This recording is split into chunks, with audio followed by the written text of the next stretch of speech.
Market wrap-up show. Today, really a wild day. We had a lot of different data that came out, really getting you started off right off the bat. One of the first things we had last night, if you remember, we had New Zealand CPI data coming out much weaker. The Kiwi dollar sold off pretty much across the board, Aussie Kiwi. That rally, big breakout there, and we started off with that. And then turning to 701, London, Rick's House Price Index, BRC Sales Monitor, absolute disaster. The pound sold off like 30, 40 pips in Asia and pretty much continued on that sell-off. And Euro Sterling continued to push higher. Then once that French CPI data coming out, 0.8, the hell's going on over there? They have rampant inflation, and we got inflation data tonight, baby. So the very interesting night tonight coming ahead. We'll talk about that in a little bit. But still, French CPI was much stronger than expected. And then we had London, the big bomb there. We had the DCLG House Price Index that came in disaster. We had CPI data across the board, 0.1% lower. It was just a horrible number across the board. Euro Sterling continued to rally, and then of course cable dollar selling off, got as low as I think 96.50 I believe, and then had a little bit of a rally into the U.S. market, and then we sold off later. But the pound was really the relative strength loser today as Euro Sterling continued to make a multi-decade highs. I don't see Euro Sterling stopping until 81.60. Take a look at that monthly chart. You'll see what I'm talking about. It is just gone. But and then we basically head into the U.S. session, and everyone was very much prepared because we really had the whole setup. Because we were talking about with the Fed rate cuts coming into play. The Fed cutting rates by so much that eventually it's going to start to benefit the economy. And the Philly Fed index coming out just below negative 0.6 or something. Look, but negative 24. That thing was much better, negative 17. Much better than expected. U.S. Producer Price Index, yes, U.S. Producer Price Index, they're going to talk about, oh, the core was right in line. How about the freaking headline number? I don't know. Have you gone to the gas station lately? Have you bought food lately? How do they still look at this number, X food and energy? It's a god darn it joke. All I know is I'm paying a lot more money for milk. I'm paying a lot more money for everything. And the government of our country does not want to recognize it because it's not going to stay that way. Well, you know what? I don't know what to tell you, but it certainly looks like it's going to stay that way to me. I don't see inflation abating anytime soon. I see world hunger, a world middle class has been developed by oil that's going to continue to want more stuff. And even if we don't want the stuff, they're going to fill any gap that we're going to have. So Producer Price Index coming out pretty much in line. What really got me going, I tell you, on this dollar rally we had a little bit today was the foreign flows of capital. While the headline number wasn't so good, what I saw that was very interesting, the long-term foreign flows were much better than expected. It was like 75 billion. That was a very good number. That means that foreigners that are investing now are investing more for the long term. They're not going to just pull that money out. So that was also a good number. So we certainly had some good data coming out from the U.S., I thought, today. Even the National Association of Home Builders Index came out at 20. That was pretty much right in line. So that pretty much to me was a very good event. And we also, again, we did see the euro-dollar break. Again, German zoo, I'm sorry, I forgot about that one. What am I thinking? German freaking zoo, negative 40?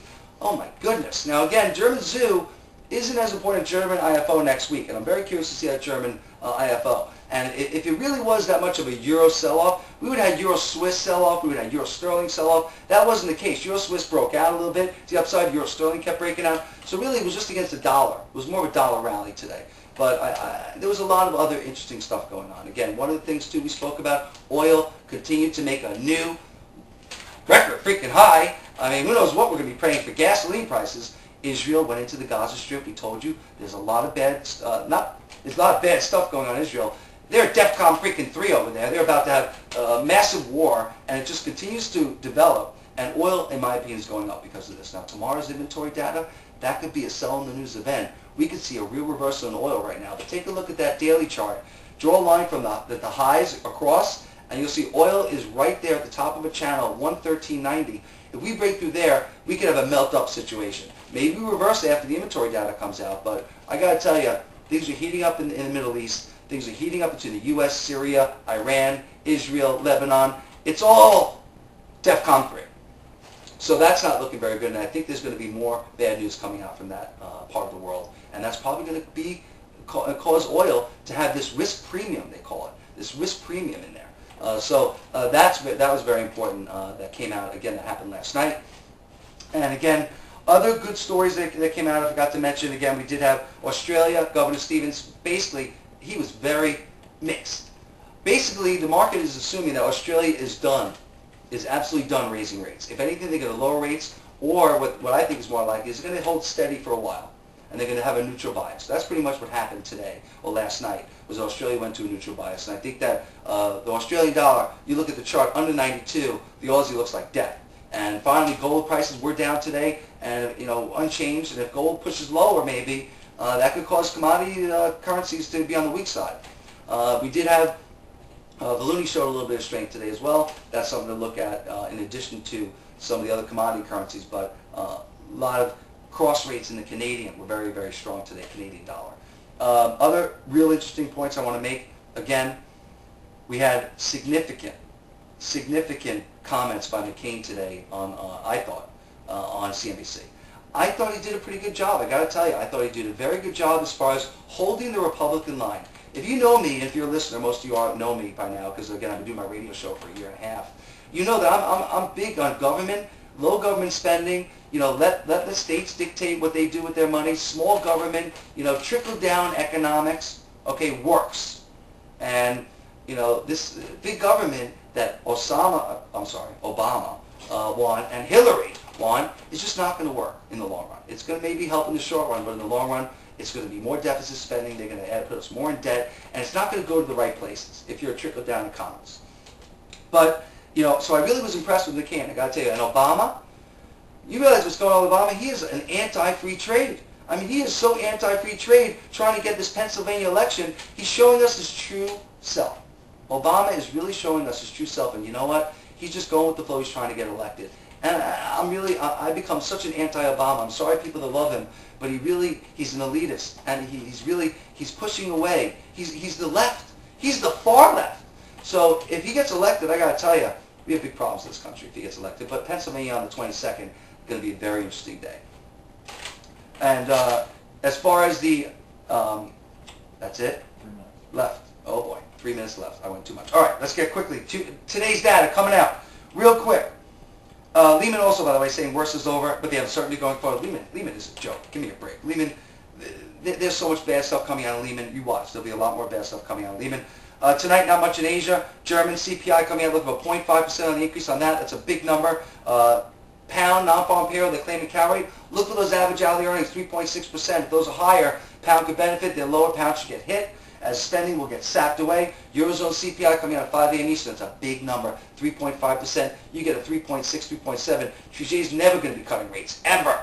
So watch out on that. Turn to the U.S. Big data coming out. CPI, I don't know if that's that big of a number, but I see other numbers a lot more important. Housing starts, capacity utilization, industrial production, crude inventories. 1030 number, look for that crude. That's going to be a big number. Remember last week, crude exploded, and what happened? Oil went, and the euro went lockstep. So watch for that crude. If it explodes even more, and it reverses, that's going to carry the euro with it, in my opinion. And then we have the beige book. Beige book's going to be a very important number. Again, if the U.S. economy is turning steam, the beige book is going to be the first one that tells us it is. Yes, the manufacturing number out of the empire, at Albany, was very good. But I got to tell you, Philly Fed coming out Thursday, I believe that's going to be very important as well. But that beige book tomorrow could be very important, 2 p.m. Again, wrapping up, big levels that I see. Dow Jones, 12,000 now, 270 on the downside, 12,550 on the upside. We could break higher. Remember, Intel, after the close, big data, big number, it's up huge. We could have a very big day in the carry trade tonight. Very big day. So watch out there. Oil over 114, broken out to the moon. Gold, I said Gartman, 941 is interesting. I'm at 942. He's adding to his position at 941. I say big break at 942, 919 on the downside. As far as the big currencies, again, euro dollar over that 158.70 level. That's a huge level. Under 156.70, that's a big breakdown. I think the dollar rallied today. I think that continues. Again, Aussie, under 92. Cable, under 96. Say goodbye. We go to 94.50 time. And euro yen, the big one too. Euro yen, take a look at this chart. I have a channel line. Look at that 161 area. That's a big level. We're dojing right now. Look at that hourly chart. Big doji right now as we speak. And that's it, baby. I'll see you tomorrow night. Again, tell your friends, Voice of Forex, Andrew Spanton. There's only one voice, baby, and that's me. See you tomorrow.